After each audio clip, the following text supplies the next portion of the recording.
Assalamualaikum warahmatullahi wabarakatuh. Perkenalkan, saya Raffi Putra Triselio, NIM 2105923. Pada kesempatan kali ini, izinkan saya untuk mempresentasikan proposal riset pemasaran yang berjudul Pengaruh Elektronik Word of Mouth dan Media Sosial terhadap keputusan pembelian di e-commerce, studi kasus pada e-commerce Shopee di Padang. Yang pertama, ada pendahuluan. Latar belakangnya yaitu yang pertama perkembangan zaman, lifestyle yang praktis. Kedua, media interaksi online, mencari ulasan, komentar rating. Dan ketiga, media elektronik online, Shopee. Dan yang keempat, media sosial yaitu aplikasi wadah tempat promosi global. Selanjutnya, latar belakang. Yang pertama di sini ada 10 negara dengan pertumbuhan e-commerce tercepat di dunia. Sumber yaitu databox.co.id. Di sini lembaga asal Inggris Merchant Change merilis daftar 10 negara dengan pertumbuhan e-commerce tercepat di dunia. Indonesia memimpin jajaran negara tersebut dengan pertumbuhan 78% pada tahun 2018. Tujuan pengguna internet di Indonesia yang lebih dari 100 juta pengguna menjadi salah satu kekuatan yang mendorong pertumbuhan e-commerce. Meksiko menjadi negara yang menduduki peringkat kedua tercepat dalam pertumbuhan e-commerce dengan pertumbuhan 59% pada tahun 2018.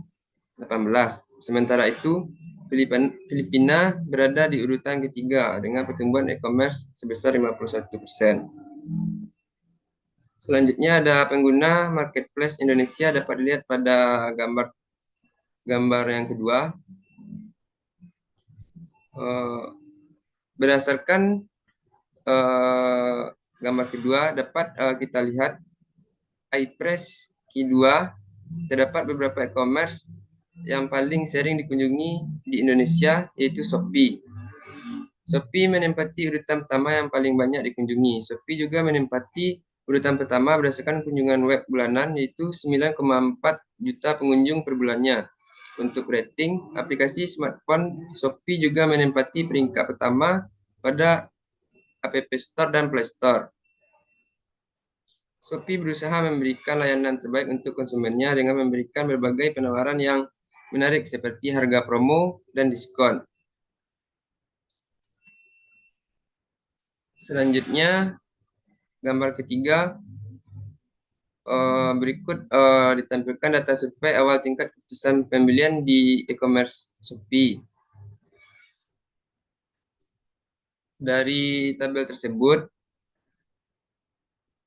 terdapat rata-rata keputusan pembelian yang dilakukan di e-commerce Shopee yang memilih setuju lebih banyak, yaitu sebanyak 62,67%, dibandingkan dengan yang memilih tidak setuju, yaitu sebanyak 37,33%. Maka dapat disimpulkan bahwa pembeli yang melakukan pembelian pada e-commerce Shopee dikatakan sangat baik. Selanjutnya, bab 2, landasan teori dan pengembangan hipotesis. Yang pertama, keputusan pembelian. Menurut Kotler, menyatakan keputusan pembelian adalah perilaku individu dalam membeli barang yang dipercaya berguna dan memenuhi keinginannya, sehingga ia siap dengan segala risiko yang ada. Yang kedua, electronic word of mouth merupakan proses berguna untuk setiap orang yang memiliki usaha. Apabila diaplikasikan, maka bisa menumbuhkan brand award serta mengembangkan citra positif di masyarakat. Media sosial, menurut Kotler dan Keller tahun 2016, media sosial adalah hal yang dijalankan pengguna agar bisa berbagi informasi seperti gambar, teks, audio, hingga video untuk pengguna lainnya. Selanjutnya ada kerangka konseptual.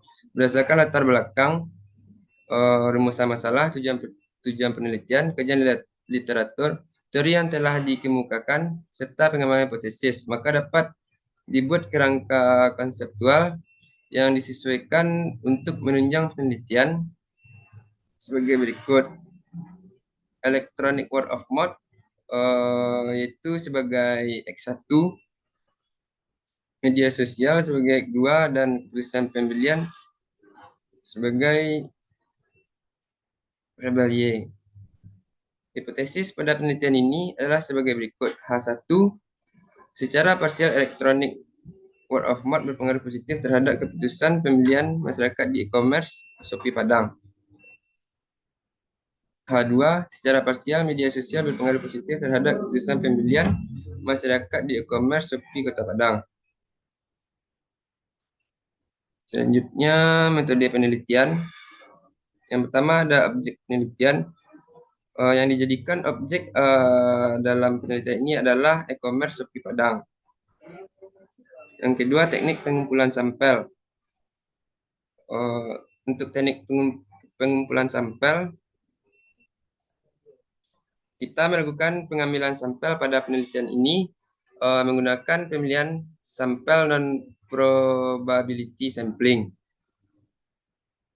Dengan kriteria yang ditentukan dalam penelitian ini adalah yang pertama berusia 18 tahun ke atas, yang kedua pernah belanja di Shopee, dan yang ketiga berdomisili Kota Padang. Yang ketiga, teknik pengumpulan data. Teknik pengumpulan data pada penelitian ini menggunakan daftar pertanyaan atau pernyataan dalam bentuk kuesioner atau angket. Pengumpulan data menggunakan kuesioner yang diisi secara langsung oleh responden. Yang keempat, jenis dan sumber data. Untuk jenis data, peneliti menggunakan data primer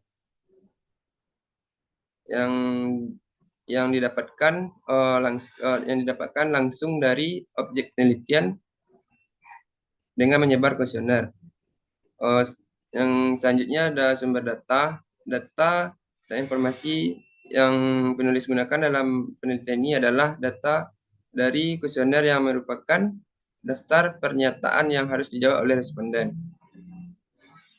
Yang kelima, pengukuran instrumen. Pengukuran data dalam penelitian ini adalah melalui angket, daftar pernyataan yang disusun berdasarkan kisi-kisi dalam bentuk skala Likert. Selanjutnya ada uji instrumen penelitian.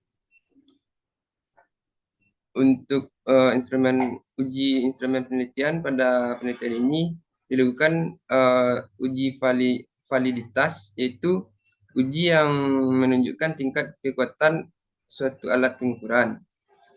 Dan yang kedua melalui uji reliabilitas, yaitu pengujian yang dilakukan untuk mengetahui kehandalan dari sebuah variabel yang telah didukung oleh item pertanyaan yang valid bila digunakan pada waktu yang tepat dan berbeda.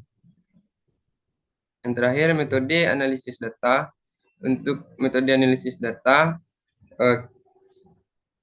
saya menggunakan metode analisis deskriptif, di mana metode ini dilakukan dengan menarasikan informasi dan data serta dikaitkan dengan referensi atau literatur teori, sehingga dapat memberikan manfaat bagi pihak yang berkepentingan atau peneliti. Sekian presentasi dari saya. Apabila terdapat kekurangan dan kesalahan, mohon dimaafkan. Wabillahi taufiq wal hidayah. Assalamualaikum warahmatullahi wabarakatuh.